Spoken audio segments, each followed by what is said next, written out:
So we have to be situational aware, because you have to consider, if you see a ball bouncing, 9 out of 10 times there's going to be a kid chasing it. So, drive slow in the community areas, whether it's in the housing area, on the installation, or even the community in our towns. You have to consider our speeds. 50 clicks is not so fast, but if you really look at the concept of that ball bouncing, 50 clicks could do pretty much some bad things to a child. So we have to be situational aware when school's out and driving and being cautious.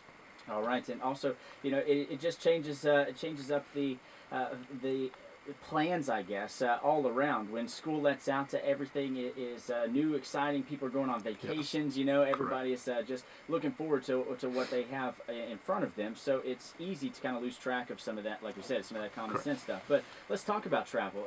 Now that we mentioned it there, what about some travel safety?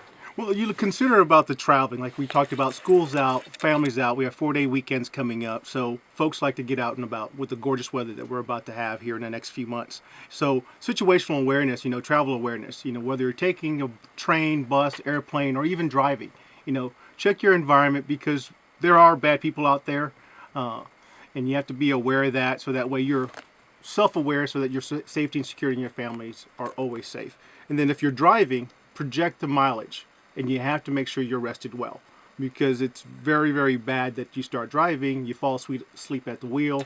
Now you cause major injuries across the board, whether you lose your life or your vehicle, or just in a hospital for a number of days.